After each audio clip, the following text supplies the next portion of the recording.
ଶ୍ରୀକୃଷ୍ଣ କହନ୍ତି, ମଣିଷର ସବୁଠାରୁ ବଡ଼ ଶତ୍ରୁ ଅନ୍ୟ କୌଣସି ବ୍ୟକ୍ତି ନୁହନ୍ତି। ତାର ସବୁଠାରୁ ବଡ଼ ଶତ୍ରୁ ହେଉଛି ତାର ନିଜର ଅନିୟନ୍ତ୍ରିତ ମନ। ଯେଉଁ ବ୍ୟକ୍ତି ନିଜ ମନକୁ ନିଜର ସ୍ୱାମୀ ବନାଇ ଦିଏ ସେ ପରିସ୍ଥିତିର ଦାସ ପାଲଟିଯାଏ। କିନ୍ତୁ ଯିଏ ନିଜ ମନକୁ ନିଜର ସେବକ ବନାଇ ଦିଏ ସିଏ ହିଁ ନିଜ ଜୀବନର ସତ୍ୟ ସ୍ୱାମୀ ହୁଏ। ତେଣୁ ସଂସାରକୁ ବଦଳାଇବା ପୂର୍ବରୁ ନିଜର ବିଚାରକୁ ବଦଳାଇବା ଶିଖ। ଶ୍ରୀକୃଷ୍ଣ କହନ୍ତି, ଯିଏ ନିଜ କ୍ରୋଧ ଉପରେ ବିଜୟ ପ୍ରାପ୍ତ କରିନିଏ ସେ ଆଧା ଜୀବନ ଜିତିନିଏ। କାରଣ କ୍ରୋଧର ଏକ ମୁହୂର୍ତ୍ତରେ ମଣିଷ ଏପରି ନିଷ୍ପତ୍ତି ନେଇଯାଏ ଯାହାର ପଶ୍ଚାତାପ ତାକୁ ବର୍ଷ ବର୍ଷ ଧରି କରିବାକୁ ପଡ଼ିଥାଏ। ତେଣୁ ପ୍ରତିକ୍ରିୟା ଦେବା ପୂର୍ବରୁ ମୁହୂର୍ତ୍ତେ ଅଟକି ଯିବା ଶିଖ। ଅନେକ ସମୟରେ ମନ ହିଁ ସବୁଠାରୁ ବଡ଼ ଉତ୍ତର ହୋଇଥାଏ। ମନେ ରଖ, ସବୁଠାରୁ କଠିନ ଯୁଦ୍ଧ ଖଣ୍ଡାରେ ନୁହେଁ ବିଚାରରେ ଲଢ଼ାଯାଏ। ପ୍ରତିଦିନ ତୁମର ମନ ତୁମକୁ ଆରାମ ବାଛିବାକୁ କହିବ, ଯେତେବେଳେ କି ତୁମର ଲକ୍ଷ୍ୟ ତୁମକୁ ଆଗକୁ ବଢ଼ିବା ପାଇଁ ଡାକିବ। ସେହିଦିନ ତୁମେ ଯେଉଁ ସ୍ୱରକୁ ଶୁଣିବ ସେଇଆ ହିଁ ତୁମର ଭବିଷ୍ୟତ ନିର୍ଦ୍ଧାରଣ କରିବ। ଶ୍ରୀକୃଷ୍ଣ କହନ୍ତି, ଯେଉଁ ବ୍ୟକ୍ତି ପ୍ରତ୍ୟେକ ଛୋଟ ଛୋଟ କଥାରେ ହାର ମାନିନିଏ ସେ କଦାପି ବଡ଼ ସୁଯୋଗ ନିକଟରେ ପହଞ୍ଚି ପାରେ ନାହିଁ। କଠିନତା ତୁମକୁ ଅଟକାଇବାକୁ ଆସେ ନାହିଁ, ସେଗୁଡ଼ିକ ତୁମର ସଂକଳ୍ପ କେତେ ମଜବୁତ ତାହା ପରଖିବାକୁ ଆସନ୍ତି। ତେଣୁ ସମସ୍ୟା ଦେଖି ପଛଘୁଞ୍ଚା ଦିଅ ନାହିଁ, କାରଣ ପ୍ରତ୍ୟେକ ଆହ୍ୱାନ ନିଜ ସହିତ ଏକ ନୂଆ ଶକ୍ତି ନେଇ ଆସିଥାଏ। ଯେଉଁ ମଣିଷ ନିଜର ତୁଳନା ଅନ୍ୟମାନଙ୍କ ସହିତ କରୁଥାଏ ସେ କଦାପି ନିଜ ଭିତରେ ଲୁଚି ରହିଥିବା ପ୍ରତିଭାକୁ ଚିହ୍ନି ପାରେ ନାହିଁ। ସଂସାରରେ ପ୍ରତ୍ୟେକ ବୃକ୍ଷ ନିଜ ସମୟରେ ହିଁ ଫଳ ଦେଇଥାଏ। ଆମ୍ବ ଗଛ କଦାପି ବରଗଛ ହେବାକୁ ଚେଷ୍ଟା କରେ ନାହିଁ। ତେବେ ମଣିଷ କାହିଁକି ଅନ୍ୟ କାହା ଭଳି ହେବାରେ ନିଜ ଜୀବନ ବ୍ୟର୍ଥ କରେ? ଶ୍ରୀକୃଷ୍ଣ କହନ୍ତି, ଅନୁଶାସନ ହେଉଛି ସେହି ପୋଲ ଯାହା ସ୍ୱପ୍ନକୁ ବାସ୍ତବତା ସହିତ ଯୋଡ଼ିଥାଏ। ଅନୁଶାସନ ବିନା ପ୍ରତିଭା ମଧ୍ୟ ଧୀରେ ଧୀରେ ଶେଷ ହୋଇଯାଏ। ତେଣୁ କେବଳ ବଡ଼ ସ୍ୱପ୍ନ ଦେଖ ନାହିଁ, ସେଗୁଡ଼ିକୁ ପୂରଣ କରିବାର ଅଭ୍ୟାସ ମଧ୍ୟ ଗଢ଼। ଆଜିର ମଣିଷ ବାହାରୁ ଯେତେ ବ୍ୟସ୍ତ ଦେଖାଯାଉଛି ଭିତରୁ ସେତିକି ଖାଲି ହୋଇ ଚାଲିଛି। ଦିନସାରା ମୋବାଇଲ ସ୍କ୍ରିନ ଉପରେ ଆଙ୍ଗୁଠି ଚାଲୁଛି, କିନ୍ତୁ ନିଜ ମନ ଭିତରକୁ ଚାହିଁବା ପାଇଁ କାହା ପାଖରେ ସମୟ ନାହିଁ। ଏହି କାରଣରୁ ସୁବିଧା ତ ବଢ଼ିଛି କିନ୍ତୁ ଶାନ୍ତି କମିଯାଇଛି। ଶ୍ରୀକୃଷ୍ଣ କହନ୍ତି, ଯେଉଁ ବ୍ୟକ୍ତି ସବୁବେଳେ ଅନ୍ୟମାନଙ୍କ ପ୍ରଶଂସାର ଭୋକିଲା ହୋଇ ରହେ ସେ କଦାପି ସ୍ୱାଧୀନ ହୋଇପାରିବ ନାହିଁ। କାରଣ ଯେଉଁଦିନ ଲୋକେ ତୁମର ପ୍ରଶଂସା କରିବା ଛାଡ଼ିଦେବେ ସେହିଦିନ ତୁମର ଖୁସି ମଧ୍ୟ ତୁମଠାରୁ ଛଡ଼ାଇ ନିଆଯିବ। ତେଣୁ ନିଜ ଖୁସିର ଚାବି କଦାପି ଅନ୍ୟ କାହା ହାତରେ ଦିଅ ନାହିଁ।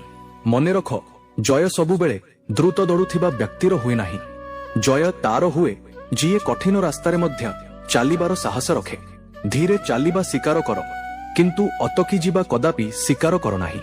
ଶ୍ରୀକୃଷ୍ଣ କହନ୍ତି, ସଂସାର ତୁମର ଶବ୍ଦ ଅପେକ୍ଷା ତୁମର କର୍ମ ଦ୍ୱାରା ଅଧିକ ପ୍ରଭାବିତ ହୋଇଥାଏ। ତେଣୁ ତୁମର ପ୍ରତିଶ୍ରୁତି ପୂର୍ବରୁ ନିଜର ଚରିତ୍ରକୁ ମଜବୁତ କର। କାରଣ ଚରିତ୍ର ହେଉଛି ସେହି ସମ୍ପତ୍ତି ଯାହାକୁ କେହି ଚୋରି କରିପାରିବେ ନାହିଁ। ଅନେକ ଲୋକ ଧନୀ ହୋଇଯାଆନ୍ତି କିନ୍ତୁ ବହୁତ କମ୍ ଲୋକ ସମ୍ମାନିତ ହୋଇପାରନ୍ତି। ଧନ ପରିଶ୍ରମ ଦ୍ୱାରା ରୋଜଗାର କରାଯାଇପାରେ କିନ୍ତୁ ସମ୍ମାନ କେବଳ ଭଲ କର୍ମରୁ ମିଳିଥାଏ। ତେଣୁ ଏପରି ଜୀବନ ଜିଅ ଯେପରି ତୁମ ଚାଲିଯିବା ପରେ ଲୋକେ ତୁମର ସମ୍ପତ୍ତି ନୁହେଁ ତୁମର ସଂସ୍କାରକୁ ମନେ ରଖିବେ। ଶ୍ରୀକୃଷ୍ଣ କହନ୍ତି, ଯେଉଁ ବ୍ୟକ୍ତି ନିଜ ଇଚ୍ଛାର ଦାସ ପାଲଟିଯାଏ ସେ କଦାପି ସନ୍ତୁଷ୍ଟ ରହିପାରେ ନାହିଁ। ଗୋଟିଏ ଇଚ୍ଛା ପୂରଣ ହେଲେ ଅନ୍ୟ ଗୋଟିଏ ଜନ୍ମ ନିଏ। ତେଣୁ ଇଚ୍ଛା ପଛରେ ଧାଇଁବା ପୂର୍ବରୁ ନିଜ ମନକୁ ସନ୍ତୋଷର ମୂଲ୍ୟ ଶିଖାଅ। ମନେ ରଖ, ଆଳସ୍ୟ ଧୀରେ ଧୀରେ ମଣିଷର ସ୍ୱପ୍ନକୁ ଖାଇଯାଏ। ସେ ଗୋଟିଏ ଦିନରେ ତୁମକୁ ଅସଫଳ କରେ ନାହିଁ, ବରଂ ପ୍ରତିଦିନ ତୁମଠାରୁ ଟିକିଏ ଟିକିଏ ସମୟ ଚୋରି କରିନିଏ। ଆଉ ସମୟ ହିଁ ସେହି ଧନ ଯାହାକୁ ସଂସାରର ସବୁଠାରୁ ବଡ଼ ରାଜା ମଧ୍ୟ ପୁନର୍ବାର କିଣିପାରିବ ନାହିଁ। ଶ୍ରୀକୃଷ୍ଣ କହନ୍ତି, ଯଦି ତୁମକୁ ନିଜ ଜୀବନରେ ସବୁଠାରୁ ବଡ଼ ବିଜୟ ପ୍ରାପ୍ତ କରିବାର ଅଛି ତେବେ ପ୍ରଥମେ ନିଜ ମନକୁ ଜିତିବା ଶିଖ। କାରଣ ଯିଏ ନିଜକୁ ଜିତି ନେଇଛି ତାକୁ ସଂସାରର କୌଣସି ଶକ୍ତି ପରାଜିତ କରିପାରିବ ନାହିଁ। କିନ୍ତୁ ବାସ୍ତବରେ କଣ ନିଜ ମନକୁ ଜିତିବା ଏତେ ସହଜ? କଣ କ୍ରୋଧ ଉପରେ ବିଜୟ ପାଇହେବ? କଣ ଭୟ ଶେଷ ହୋଇପାରିବ? କଣ ଆଳସ୍ୟକୁ ହରାଇ ହେବ? କଣ ଜଣେ ମଣିଷ ନିଜ ଦୁର୍ବଳତାରୁ ଊର୍ଦ୍ଧ୍ୱକୁ ଉଠିପାରିବ? ଏହି ସବୁ ପ୍ରଶ୍ନର ଉତ୍ତର ବୁଝାଇବା ପାଇଁ ମୁଁ ଆପଣଙ୍କୁ ଏପରି ଜଣେ ଯୁବକର କାହାଣୀ ଶୁଣାଇବାକୁ ଯାଉଛି ଯିଏ ପ୍ରତିଦିନ ଦୁନିଆ ସହିତ ନୁହେଁ ନିଜ ମନ ସହିତ ହାରୁଥିଲା। କିନ୍ତୁ ଦିନେ ତାକୁ ଶ୍ରୀକୃଷ୍ଣଙ୍କର ଏପରି ଏକ ଶିକ୍ଷା ମିଳିଲା ଯାହା ତାର ସମ୍ପୂର୍ଣ୍ଣ ଜୀବନକୁ ବଦଳାଇ ଦେଲା। ଶ୍ରୀକୃଷ୍ଣ କହନ୍ତି, ମଣିଷର ସବୁଠାରୁ ବଡ଼ ବନ୍ଧନ ଲୁହା ଜଞ୍ଜିର ନୁହେଁ ବରଂ ତାର ନିଜର ଦୁର୍ବଳତା। ଯେଉଁ ବ୍ୟକ୍ତି ନିଜ ଦୁର୍ବଳତାକୁ ଚିହ୍ନି ନିଏ ସେ ଦିନେ ନା ଦିନେ ସେଗୁଡ଼ିକୁ ନିଶ୍ଚୟ ଜିତି ନିଏ। କିନ୍ତୁ ଯିଏ ସେଗୁଡ଼ିକଠାରୁ ଦୂରେଇ ଥାଏ ସେ ଜୀବନ ସାରା ସେଗୁଡ଼ିକର ଦାସ ହୋଇ ରହିଯାଏ। ମନେ ରଖ, ପ୍ରତିଦିନ ତୁମ ସାମ୍ନାରେ ଦୁଇଟି ରାସ୍ତା ଥାଏ। ପ୍ରଥମଟି ଯାହା ସହଜ ମନେ ହୁଏ, ଆଉ ଦ୍ୱିତୀୟଟି ଯାହା ସଠିକ ହୋଇଥାଏ। ଅଧିକାଂଶ ଲୋକ ସହଜ ରାସ୍ତାଟିକୁ ବାଛି ନିଅନ୍ତି, ସେଥିପାଇଁ ସେମାନେ ସେହି ଜୀବନ ଜିଅନ୍ତି ଯାହା ସମସ୍ତେ ଜିଉଛନ୍ତି।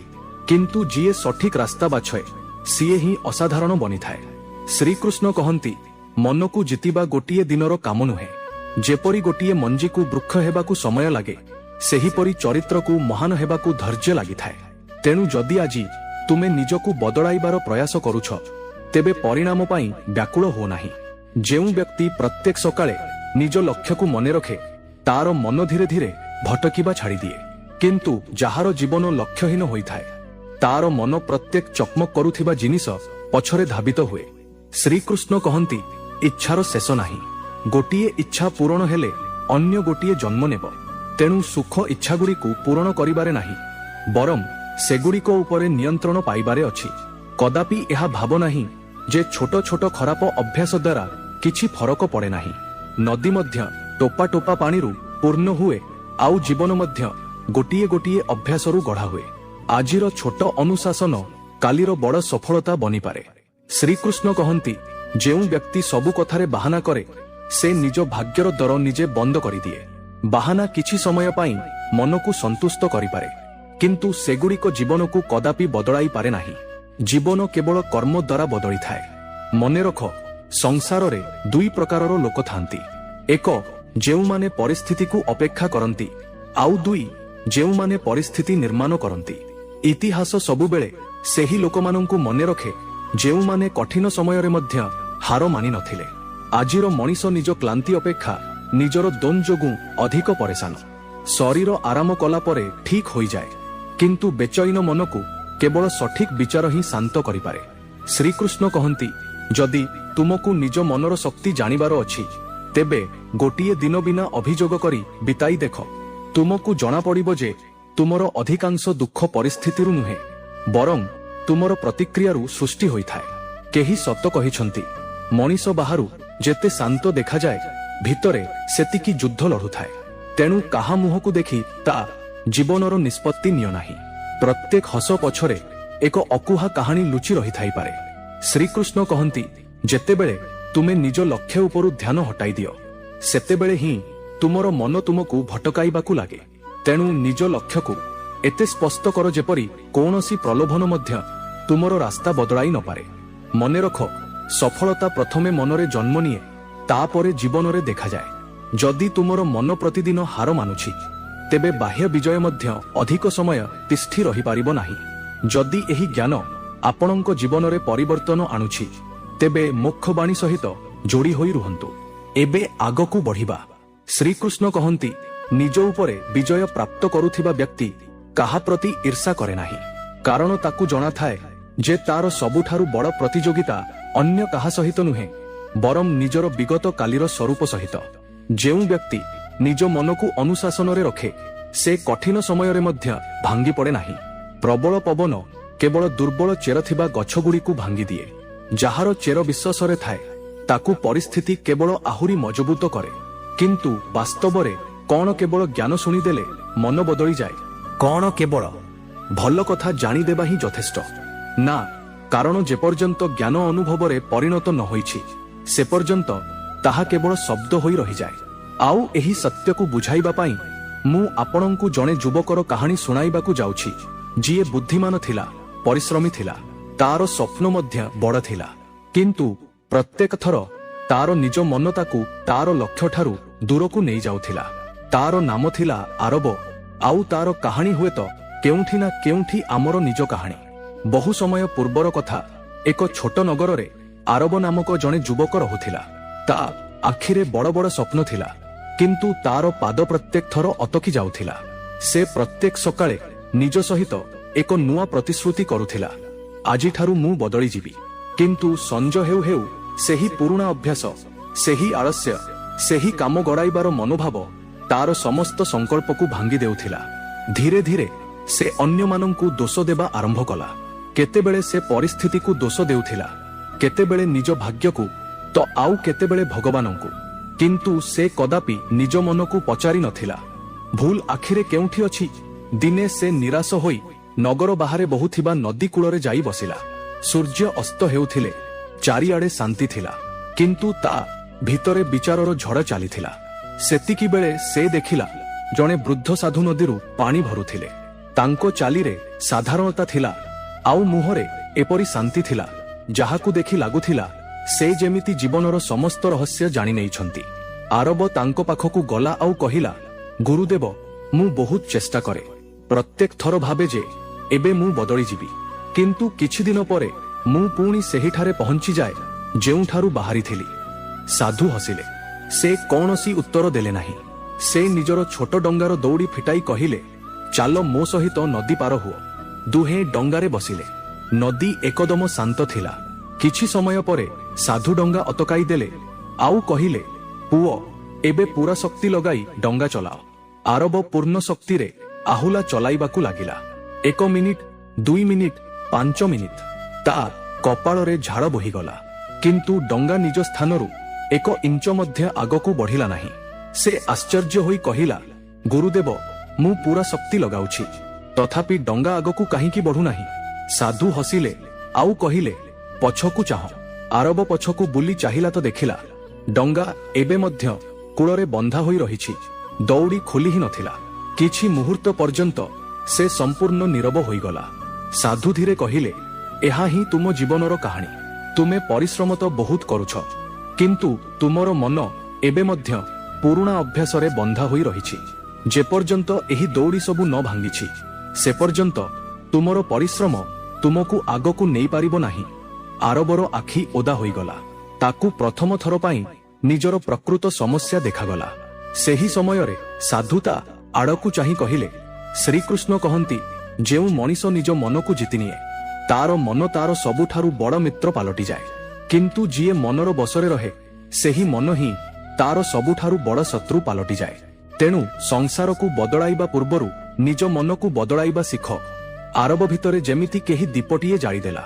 ସେ ବୁଝିପାରିଲା ଯେ ସେ ଜୀବନ ସାରା ଡଙ୍ଗା ତ ଚଲାଉଥିଲା, କିନ୍ତୁ ଦଉଡ଼ି କେବେ ଫିଟାଇ ନଥିଲା। ଯଦି ଏହି ଜ୍ଞାନ ଆପଣଙ୍କ ଜୀବନରେ ପରିବର୍ତ୍ତନ ଆଣୁଛି, ତେବେ ମୋକ୍ଷବାଣୀ ସହିତ ଯୋଡ଼ି ହୋଇ ରୁହନ୍ତୁ। ଏବେ ଆଗକୁ ବଢିବା। ସେହିଦିନ ଆରବ ସାଧୁଙ୍କୁ କେବଳ ଗୋଟିଏ ପ୍ରଶ୍ନ ପଚାରିଲା, ଗୁରୁଦେବ, ଯଦି ମନ ହିଁ ସବୁଠାରୁ ବଡ଼ ଶତ୍ରୁ, ତେବେ ତାକୁ ନିଜର ମିତ୍ର କିପରି କରାଯିବ? ସାଧୁ ହସି କହିଲେ, ତାର ଉତ୍ତର ମୁଁ ତୁମକୁ କାଲି ଦେବି, କାରଣ କିଛି ପ୍ରଶ୍ନର ଉତ୍ତର ଶୁଣିବାରୁ ନୁହେଁ, ଜିଇଁବାରୁ ବୁଝା ପଡ଼ିଥାଏ। ଆରବ ସାରା ରାତି ସେହି ଗୋଟିଏ ପ୍ରଶ୍ନ ବିଷୟରେ ଭାବୁଥିଲା। ତାକୁ ଜଣା ନଥିଲା ଯେ ଆସନ୍ତା ସକାଳେ ତା ଜୀବନର ସବୁଠାରୁ କଠିନ ପରୀକ୍ଷା ତାକୁ ଅପେକ୍ଷା କରିଛି। ଆଉ ସେହି ପରୀକ୍ଷା ହିଁ ସ୍ଥିର କରିବ ଯେ ସେ ନିଜ ମନର ଦାସ ହେବ ନା ନିଜ ମନର ସ୍ୱାମୀ। ସେହିଠାରୁ ହିଁ ତା ଜୀବନର ସବୁଠାରୁ ବଡ଼ ଯୁଦ୍ଧ ଆରମ୍ଭ ହେଲା। ପରଦିନ ସକାଳେ ସୂର୍ଯ୍ୟଙ୍କ ପ୍ରଥମ କିରଣ ସହିତ ଆରବ ପୁଣି ସେହି ସାଧୁଙ୍କ ପାଖରେ ପହଞ୍ଚିଲା। ତା ମନରେ କେବଳ ଗୋଟିଏ ହେଲେ ପ୍ରଶ୍ନ ଥିଲା, ଗୁରୁଦେବ, ମୁଁ ନିଜ ମନକୁ କିପରି ଜିତିବି? ସାଧୁ ହସି କହିଲେ, ମନକୁ ହରାଇବାକୁ ଚେଷ୍ଟା କର ନାହିଁ, ତାକୁ ସଠିକ ଦିଶା ଦେବା ଶିଖ। ଆରବ ଆଶ୍ଚର୍ଯ୍ୟ ହୋଇ ପଚାରିଲା, କଣ ଏତିକି ଯଥେଷ୍ଟ? ସାଧୁ ଉତ୍ତର ଦେଲେ, ଆଜିଠାରୁ ମୁଁ ତୁମକୁ କେବଳ 3ଟି ନିୟମ ଦେଉଛି। ଯଦି ତୁମେ ଏଗୁଡ଼ିକୁ ନିଷ୍ଠାର ସହିତ ଆପଣାଇଲ, ତେବେ ତୁମ ଜୀବନ ବଦଳିବାକୁ ଲାଗିବ। ପ୍ରଥମ ନିୟମ, ଯେଉଁ କାର୍ଯ୍ୟ ସଠିକ ତାହା ତୁରନ୍ତ କର। ମନ ସବୁବେଳେ କହିବ ଟିକିଏ ପରେ, କିନ୍ତୁ ସେହି ମୁହୂର୍ତ୍ତରେ ତୁମକୁ ନିଜ ମନ ବିରୁଦ୍ଧରେ ଯିବାକୁ ପଡ଼ିବ। ଦ୍ୱିତୀୟ ନିୟମ, ପ୍ରତିଦିନ ଏପରି ଏକ ଅଭ୍ୟାସ ଛାଡ଼ ଯାହା ତୁମକୁ ଦୁର୍ବଳ କରୁଛି। ଆଉ ତୃତୀୟ ନିୟମ, ଦିନ ଶେଷ ହେବା ପୂର୍ବରୁ ନିଜକୁ ଗୋଟିଏ ପ୍ରଶ୍ନ ନିଶ୍ଚୟ ପଚାର, ଆଜି ମୁଁ ନିଜ ମନ କଥା ଶୁଣିଲି ନା ନିଜ ବିବେକର? ଆରବ ଗୋଟିଏ ହେଲେ ଶବ୍ଦ ନ କହି 3ଟି ଯାକ ନିୟମ ନିଜ ମନରେ ବସାଇ ନେଲା। କିନ୍ତୁ ଅସଲ ପରୀକ୍ଷା ଏବେ ଆରମ୍ଭ ହେବାର ଥିଲା। ସେହିଦିନ ଯେତେବେଳେ ସେ ଘରେ ପହଞ୍ଚିଲା, ତା ଟେବୁଲ ଉପରେ ତାର ପସନ୍ଦର ମିଠା ରଖାଯାଇଥିଲା। ସେ ଭାବିଲା, ପ୍ରଥମେ ପାଠ ପଢ଼ିବି, କିନ୍ତୁ ସେତିକିବେଳେ ମନ କହିଲା, ପ୍ରଥମେ ଟିକିଏ ଆରାମ କରିନିଅ।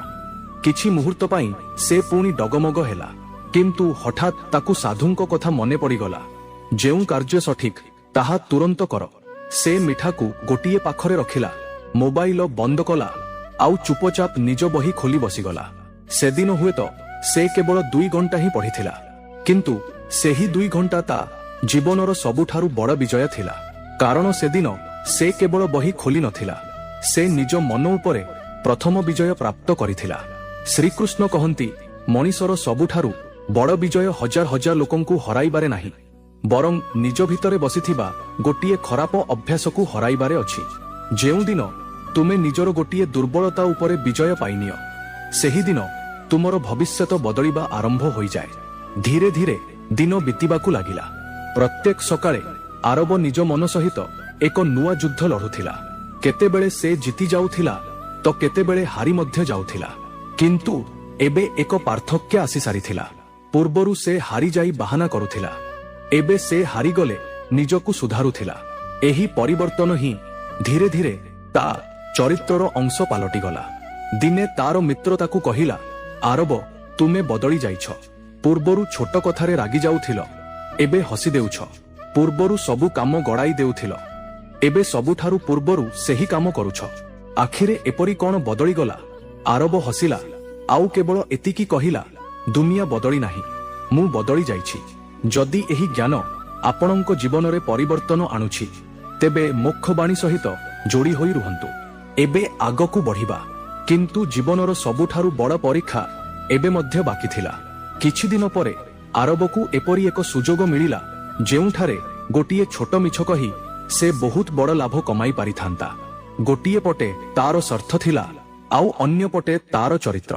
ତାର ମନ ପୁଣି ତାକୁ ବୁଝାଇବାକୁ ଲାଗିଲା, କେହି ଦେଖୁନାହାନ୍ତି, ବସ୍ ଏହି ଗୋଟିଏ ଥର। କିନ୍ତୁ ସେହି ମୁହୂର୍ତ୍ତରେ ତାକୁ ସାଧୁଙ୍କର ସ୍ୱର ମନେ ପଡ଼ିଗଲା, ଯାହାକୁ ତୁମେ ସଂସାରଠାରୁ ଲୁଚାଇ ପାରିବ, ତାକୁ ନିଜ ଅନ୍ତରାତ୍ମାଠାରୁ କଦାପି ଲୁଚାଇ ପାରିବ ନାହିଁ। ଏବେ ନିଷ୍ପତ୍ତି ଆରବକୁ ନେବାର ଥିଲା। କ'ଣ ସେ ଆଉ ଥରେ ନିଜ ମନ ସାମ୍ନାରେ ହାରିଯିବ, ନା ଏଥର ସେ ନିଜକୁ ଜିତିନେବ? ଏହି ନିଷ୍ପତ୍ତି ହିଁ ତାର ପୁରା ଜୀବନର ଦିଶା ବଦଳାଇବାକୁ ଯାଉଥିଲା। ପରଦିନ ଆରବ ପୁଣି ସେହି ବ୍ୟବସାୟୀଙ୍କ ଦୋକାନରେ ପହଞ୍ଚିଲା। ଏବେ ତା ଭିତରେ ପୂର୍ବ ଭଳି ଛଟପଟ ହେବା ନଥିଲା। ସାଧୁଙ୍କ କଥା ପ୍ରତି ମୁହୂର୍ତ୍ତରେ ତା ମନରେ ଗୁଞ୍ଜରିତ ହେଉଥିଲା, ନିଜ ମନକୁ ଦିଶା ଦିଅ, ସିଏ ହିଁ ତୁମର ସବୁଠାରୁ ବଡ଼ ମିତ୍ର ବନିଯିବ। ଦୁପ୍ରହର ସମୟ ଥିଲା। ଦୋକାନରେ ଗ୍ରାହକ ବହୁତ କମ୍ ଥିଲେ। ସେତିକିବେଳେ ଜଣେ ବୃଦ୍ଧ ବ୍ୟକ୍ତି କିଛି ଆବଶ୍ୟକ ଜିନିଷ କିଣିବାକୁ ଆସିଲେ। ସେ ଜଲ୍ଦି ଜଲ୍ଦି ଟଙ୍କା ଦେଲେ, ଆଉ ସେଠାରୁ ଚାଲିଗଲେ। ଆରବ ଯେତେବେଳେ ଟଙ୍କା ଗଣିଲା, ସେ କିଛି ମୁହୂର୍ତ୍ତ ପାଇଁ ଆଶ୍ଚର୍ଯ୍ୟ ହୋଇଗଲା। ବୃଦ୍ଧ ବ୍ୟକ୍ତି ଜଣଙ୍କ ଭୁଲରେ କେତେ ହଜାର ଟଙ୍କା ଅଧିକ ଦେଇ ଚାଲି ଯାଇଥିଲେ। ସେ ତୁରନ୍ତ ଦୋକାନ ବାହାରକୁ ଚାହିଁଲା, କିନ୍ତୁ ସେ ବହୁତ ଦୂରକୁ ଚାଲି ଯାଇଥିଲେ। ସେହି ମୁହୂର୍ତ୍ତରେ ତା ଭିତରେ 2ଟି ସ୍ୱର ଉଠିଲା। ପ୍ରଥମ ସ୍ୱର କହିଲା, ଏତେ ଟଙ୍କା ମିଳୁଛି, କାହାକୁ କିଛି ଜଣାପଡ଼ିବ ନାହିଁ, ଘରର ଅସୁବିଧା ସବୁ ମଧ୍ୟ କମିଯିବ। କିନ୍ତୁ ଦ୍ୱିତୀୟ ସ୍ୱର ବହୁତ ଶାନ୍ତ ଥିଲା। ସେ କହୁଥିଲା, କ'ଣ କିଛି ଟଙ୍କା ପାଇଁ ତୁମେ ନିଜର ଚରିତ୍ର ହରାଇଦେବ? ଆରବ କିଛି କ୍ଷଣ ସେହିଠାରେ ଛିଡ଼ା ହୋଇ ରହିଲା। ତାର ମୁଠା ନିଜେ ନିଜେ ଭିଡ଼ିଗଲା। ତାକୁ ଲାଗିଲା ଯେମିତି ତା ଭିତରେ ଏକ ଯୁଦ୍ଧ ଚାଲିଛି। ଗୋଟିଏ ପଟେ ଲୋଭ ଥିଲା, ଅନ୍ୟ ପଟେ ତାର ସଂସ୍କାର। ସେତିକିବେଳେ ତାକୁ ସାଧୁଙ୍କର ସେହି କଥା ମନେ ପଡ଼ିଗଲା, ମନ ସବୁବେଳେ ସହଜ ରାସ୍ତା ବାଛେ, କିନ୍ତୁ ସଠିକ ରାସ୍ତା ସବୁବେଳେ ଚରିତ୍ର ବାଛିଥାଏ। ବସ। ପରବର୍ତ୍ତୀ ମୁହୂର୍ତ୍ତରେ ଆରବ ଦୋକାନ ବାହାରକୁ ଧାଇଁଲା। ସେ ଦ୍ରୁତ ଗତିରେ ସେହି ବୃଦ୍ଧ ବ୍ୟକ୍ତିଙ୍କ ପଛରେ ଧାଇଁବାକୁ ଲାଗିଲା। କିଛି ଦୂର ଯାଇ ସେ ଡାକିଲା, ବାପା, ଟିକିଏ ରୁହନ୍ତୁ। ବୃଦ୍ଧ ବ୍ୟକ୍ତି ଜଣଙ୍କ ଅଟକି ଗଲେ, ଆଉ ଆଶ୍ଚର୍ଯ୍ୟ ହୋଇ ତା ଆଡ଼କୁ ଚାହିଁଲେ।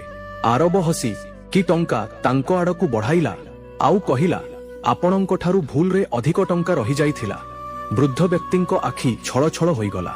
ସେ କମ୍ପିତ ହାତରେ ଟଙ୍କା ନେଲେ, ଆଉ କହିଲେ, ପୁଅ, ଆଜିକାଲି ସମୟରେ ଏପରି ସାଧୁତା ବହୁତ କମ୍ ଦେଖିବାକୁ ମିଳେ। ସେ ଆରବ ମୁଣ୍ଡରେ ହାତ ରଖି ଆଶୀର୍ବାଦ ଦେଇ କହିଲେ, ଭଗବାନ ତୁମକୁ ସବୁବେଳେ ସଠିକ ରାସ୍ତାରେ ଚାଲିବାର ଶକ୍ତି ଦିଅନ୍ତୁ। ଆରବ ହସିଲା। ତାକୁ ଏପରି ଲାଗିଲା ଯେମିତି ସେ କିଛି ହରାଇ ନାହିଁ, ବରଂ ନିଜ ଭିତରେ ବହୁତ ବଡ଼ କିଛି ପାଇନେଇଛି।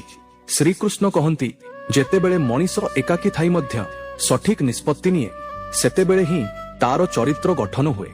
କାରଣ ସତ୍ୟ ସାଧୁତା ତାହା ନୁହେଁ ଯାହା ଲୋକଙ୍କ ସାମ୍ନାରେ ଦେଖାଯାଏ। ସତ୍ୟ ସାଧୁତା ତାହା ଯାହା କେହି ନ ଦେଖୁଥିବା ବେଳେ ମଧ୍ୟ ବଜାୟ ରହେ। ସନ୍ଧ୍ୟାବେଳେ ଦୋକାନ ମାଲିକ ଫେରିଲେ। କିଛି ସମୟ ପରେ ସେହି ବୃଦ୍ଧ ବ୍ୟକ୍ତି ଜଣଙ୍କ ମଧ୍ୟ ଦୋକାନକୁ ଆସିଗଲେ।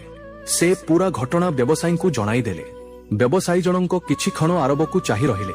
ତାପରେ ତା କାନ୍ଧରେ ହାତ ରଖି କହିଲେ, ଆଜି ତୁମେ କେବଳ ଟଙ୍କା ଫେରାଇ ନାହଁ, ତୁମେ ମୋର ବିଶ୍ୱାସ ଜିତି ନେଇଛ। ସେଦିନ ଆରବ ବୁଝିପାରିଲା ଯେ ଧନ ରୋଜଗାର କରିବା ପୂର୍ବରୁ ବିଶ୍ୱାସ ଅର୍ଜନ କରିବା ଜରୁରୀ, କାରଣ ଧନ ଯେକୌଣସି ସମୟରେ କମାଯାଇପାରେ, କିନ୍ତୁ ଥରେ ବିଶ୍ୱାସ ଭାଙ୍ଗିଗଲେ ତାକୁ ଯୋଡ଼ିବାରେ ପୁରା ଜୀବନ ବିତିଯାଏ। କିଛି ଦିନ ପରେ ସେହି ବ୍ୟବସାୟୀ ଜଣଙ୍କ ଆରବକୁ ନିଜର ପୁରା ବ୍ୟବସାୟର ଦାୟିତ୍ୱ ସମ୍ପିଦେଲେ। ଲୋକେ ଆଶ୍ଚର୍ଯ୍ୟ ହୋଇ ପଚାରିଲେ, ଏତେ ବଡ଼ ବିଶ୍ୱାସ କାହିଁକି? ବ୍ୟବସାୟୀ ଜଣଙ୍କ ହସି କହିଲେ, ଯିଏ ନିଜ ମନକୁ ଜିତି ନେଇଛି ତାକୁ ଦୁନିଆର କୌଣସି ଲୋଭ ହରାଇ ପାରିବ ନାହିଁ। ସେଦିନ ଆରବକୁ ବୁଝା ପଡ଼ିଗଲା ଯେ ସଫଳତା ପ୍ରଥମେ ମନରେ ଜନ୍ମ ନିଏ, ତାପରେ ଜୀବନରେ ଦେଖାଯାଏ। ଆଉ ଯିଏ ନିଜ ମନ ଉପରେ ବିଜୟ ପ୍ରାପ୍ତ କରିନିଏ ତାର ବିଜୟ କେବଳ ସମୟର କଥା। ଶ୍ରୀକୃଷ୍ଣ କହନ୍ତି, ଯେଉଁଦିନ ମଣିଷ ନିଜ ଦୁର୍ବଳତାକୁ ସ୍ୱୀକାର କରିନିଏ ସେହିଦିନଠାରୁ ତାର ଶକ୍ତି ବଢ଼ିବା ଆରମ୍ଭ ହୋଇଯାଏ। କାରଣ ଯିଏ ନିଜର ତ୍ରୁଟିକୁ ଚିହ୍ନିପାରେ ସିଏ ହିଁ ସେଗୁଡ଼ିକୁ ସୁଧାରିବାର ସାହସ ରଖେ। ତେଣୁ ନିଜ ଭୁଲଠାରୁ ଦୂରେଇ ଥାଅ ନାହିଁ, ସେଗୁଡ଼ିକରୁ ଶିଖ। ମନେ ରଖ, ଜୀବନରେ ସବୁଠାରୁ ବଡ଼ ପରିବର୍ତ୍ତନ ଗୋଟିଏ ଦିନରେ ଆସେ ନାହିଁ, ତାହା ପ୍ରତିଦିନ ନିଆଯାଉଥିବା ଛୋଟ ଛୋଟ ସଠିକ୍ ନିଷ୍ପତ୍ତିରୁ ଆସିଥାଏ। ଯେପରି ଟୋପା ଟୋପା ପାଣି ମିଶି ସମୁଦ୍ର ଗଢ଼େ, ସେହିପରି ଛୋଟ ଛୋଟ ଭଲ ଅଭ୍ୟାସ ମହାନ ଚରିତ୍ରର ନିର୍ମାଣ କରେ।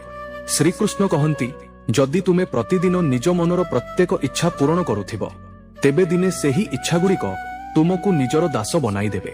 ତେଣୁ ଇଚ୍ଛାଗୁଡ଼ିକୁ ନିୟନ୍ତ୍ରଣ କରିବା ଶିଖ, କାରଣ ସଂଯମ ହିଁ ସତ୍ୟ ସ୍ୱାଧୀନତାର ମାର୍ଗ। କଦାପି ନିଜର ଅସଫଳତାରେ ନିରାଶ ହୁଅ ନାହିଁ। ସଂସାରରେ କୌଣସି ମହାନ ବ୍ୟକ୍ତି ସଂଘର୍ଷ ବିନା ମହାନ ହୋଇନାହାନ୍ତି। କଠିନତା ତୁମକୁ ଗ୍ରାସ କରିବାକୁ ନୁହେଁ, ବରଂ ତୁମକୁ ମଜବୁତ କରିବାକୁ ଆସିଥାଏ। ଯଦି ଏହି ଶିକ୍ଷା ସବୁ ଆପଣଙ୍କ ଜୀବନରେ ସକାରାତ୍ମକ ପରିବର୍ତ୍ତନ ଆଣୁଛି, ତେବେ ମୁଖ୍ୟବାଣୀ ସହିତ ଯୋଡ଼ି ହୋଇ ରୁହନ୍ତୁ।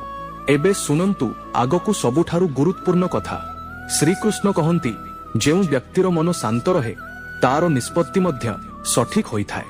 ଅଶାନ୍ତ ମନ ସବୁବେଳେ ବ୍ୟସ୍ତତା ପ୍ରକାଶ କରେ, ଆଉ ବ୍ୟସ୍ତତା ପ୍ରାୟତଃ ପଶ୍ଚାତାପକୁ ଜନ୍ମ ଦିଏ।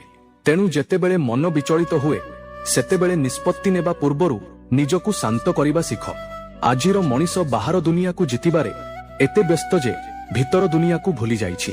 ସେ ନିଜର ପରିଚୟ ଅନ୍ୟମାନଙ୍କ ଆଖିରେ ଖୋଜୁଛି, ଯେତେବେଳେ କି ସତ୍ୟ ପରିଚୟ ନିଜ କର୍ମରେ ଲୁଚି ରହିଥାଏ।